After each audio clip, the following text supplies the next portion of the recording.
చిత్రకథాలోకానికి స్వాగతం. నేను మీ గణేశ్వర్. నమస్తే మిత్రులారా. భారతీయ సనాతన ఇతిహాసాలలో, పురాణాలలో ఎందరో మహర్షులు, తపస్సంపన్నులు మనకు కనిపిస్తారు. కానీ ఒక క్షత్రియ మహారాజుగా పుట్టి తన పట్టుదల, తీవ్రమైన తపస్సు, అకుంఠిత దీక్షతో బ్రహ్మర్షి స్థానాన్ని సంపాదించిన ఏకైక మహాపురుషుడు విశ్వామిత్రుడు. విశ్వామిత్రుడు అంటే ప్రపంచానికి మిత్రుడు అని అర్థం. గాయత్రి మంత్రాన్ని లోకానికి ప్రసాదించిన ఆ మహానుభావుడి జీవిత ప్రస్థానం ఎంతో ఉత్తేజకరం, ఆశ్చర్యకరం. 5 భాగాలుగా సాగే ఈ మహాసముద్రం లాంటి చరిత్రలో మొదటి భాగంలో ఆయన క్షత్రియ రాజుగా ఎలా ఉండేవాడు, వశిష్ఠ మహర్షితో ఆయనకు ఏర్పడిన వివాదం ఏమిటో ఈరోజు మనం తెలుసుకుందాం. పూర్వం భరతఖండంలో కాన్యగుబ్జ అనే సంపన్నమైన రాజ్యాన్ని గాది అనే మహారాజు పరిపాలిస్తూ ఉండేవాడు. ఆయన కుమారుడే కౌశికుడు. ఈ కౌశికుడే తర్వాతి కాలంలో విశ్వామిత్రుడుగా ప్రసిద్ధి చెందాడు. కౌశికుడు సకల శాస్త్రాలు చదువుతున్నవాడు, పరాక్రమవంతుడు, ప్రజారంజకమైన పాలకుడు. ఆయన బాహుబలం ముందు శత్రురాజులు గజగజ వణికిపోయేవారు. తను ప్రజలను కన్నబిడ్డల్లా చూసుకుంటూ సామ్రాజ్యాన్ని నలుదిక్కులా విస్తరించాడు. ఒకరోజు మహారాజు కౌశికుడు తన చతురంగ బలాలతో వేటకు బయలుదేరాడు. దట్టమైన అరణ్యాలలో క్రూర మృగాలను వేటాడి అలసిపోయిన కౌశికుడు తన సైన్యంతో కలిసి తిరిగి వస్తుండగా దారిలో ప్రశాంతమైన వాతావరణంలో విరాజిల్లుతున్న ఒక ఆశ్రమాన్ని చూశాడు. ఆ ఆశ్రమం చుట్టూ జంతువులు కూడా పరస్పర వైరాన్ని మరచి సంచరిస్తున్నాయి. వేద మంత్రాల ధ్వనులతో ఆ ప్రాంతమంతా పునీతమై ఉంది. ఆ ఆశ్రమం మరెవరిదో కాదు, బ్రహ్మజ్ఞాని అయిన వశిష్ఠ మహర్షిది.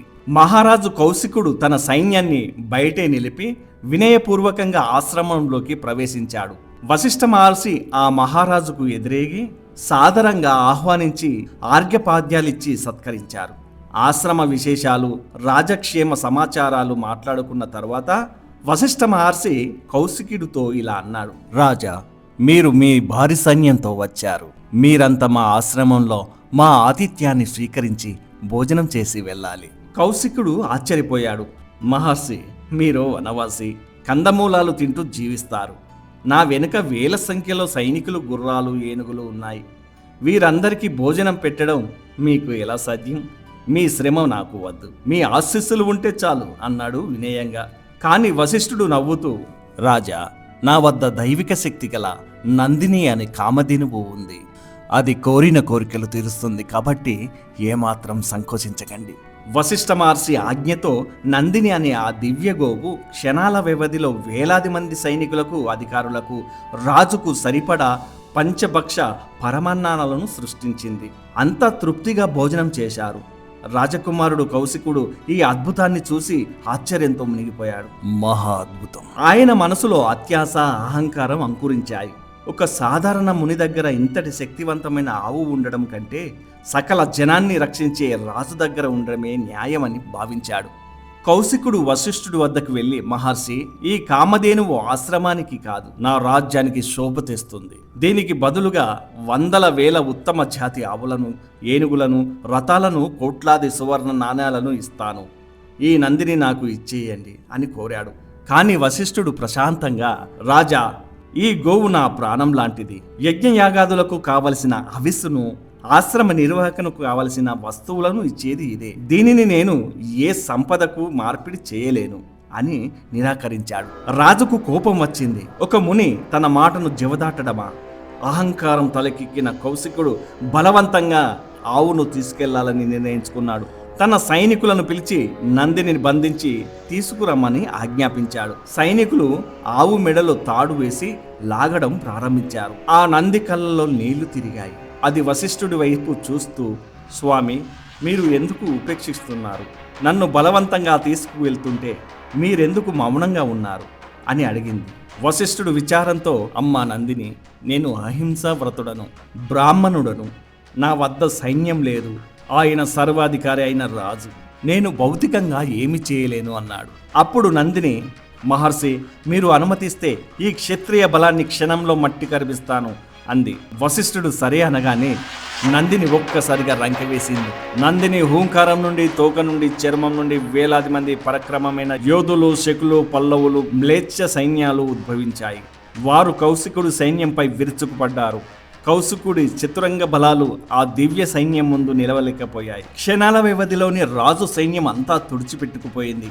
కౌశికుడి 9 కుమారులు వశిష్ఠుడిపై దాడి చేయబోగా వశిష్ఠుడు తన తపశ్శక్తితో కేవలం హుంకారంతో వారిని భస్మం చేసేశాడు. తన కళ్ళ ముందే సైన్యం సర్వనాశనం అవ్వడం, కుమారులు మరణించడం చూసిన కౌశికుడు దిగ్భ్రాంతి చెందాడు. అహంకారం అణిగిపోయింది. కానీ లోపల పగ, అవమానం రగిలిపోయాయి.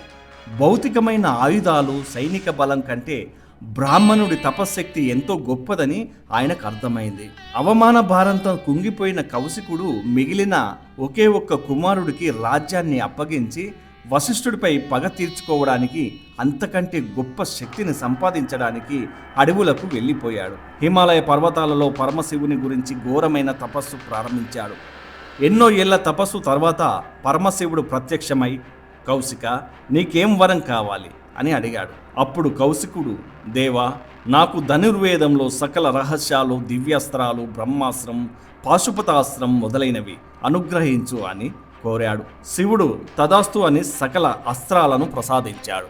సకల దివ్యాస్త్రాలు సాధించిన కౌశికుడు అహంకారంతో వశిష్ఠుడి ఆశ్రమానికి వచ్చి ఆశ్రమంపై అగ్నివాన కురిపించాడు. ఆశ్రమవాసులు భయంతో పరుగులు తీశారు. వశిష్ఠ మహర్షి ప్రశాంతంగా లేచి తన చేతిలోని చెక్కతో చేసిన బ్రహ్మదండాన్ని భూమిలో పాతాడు. కౌశికుడు ప్రయోగించిన ఆగ్నేయాస్త్రం, వారణాస్త్రం, వాయువాస్త్రం ఒక్కటేమిటి, చివరకు అత్యంత శక్తివంతమైన బ్రహ్మాస్త్రాన్ని కూడా వశిష్ఠుడి బ్రహ్మదండం మింగేసింది. ఆ బ్రహ్మదండం నుండి కాంతి కిరణాలు వెలువడి కౌశికుడి అస్త్రాలన్నింటినీ నిర్వీర్యం చేసేశాయి. ఈ అద్భుతాన్ని చూసిన కౌశికుడు నిర్వేదంలో మునిగిపోయాడు. ఆయన నోటి నుండి ఒక ప్రసిద్ధ శ్లోకం వెలువడింది. దిగ్బలం క్షత్రియ బలం బ్రహ్మ తేజో బలం బలం అంటే క్షత్రియ బలం, శారీరక బలం, ఆయుధ బలం అన్ని ధిక్కరించదగినవి, వ్యర్థమైనవి. బ్రాహ్మణుడి శక్తి, బ్రహ్మ తేజస్సు మాత్రమే నిజమైన బలం. నేను ఎలాగైనా వశిష్ఠుడిలాగే బ్రహ్మర్షిని కావాలి, ఆ వశిష్ఠుడి చేతనే బ్రహ్మర్షి అని పిలిపించుకోవాలి అని గంభీరమైన శబ్దం చేశాడు. క్షత్రియ రాజైన కౌశికుడు బ్రహ్మర్షిగా మారడానికి చేసిన కఠోర ప్రయాణం ఎలా సాగింది? ఆయన సృష్టించిన త్రిశంకు స్వర్గం గురించి తెలుసుకోవాలంటే 2 భాగాన్ని తప్పకుండా చూడండి. ఈ వీడియో నచ్చితే లైక్ చేయండి, షేర్ చేయండి. మీ అభిప్రాయాన్ని కామెంట్ రూపంలో చెప్పండి. ఛానల్ని సబ్స్క్రైబ్ చేసుకోండి. నమస్తే, మీ గణేశ్వర్ వెంగళ.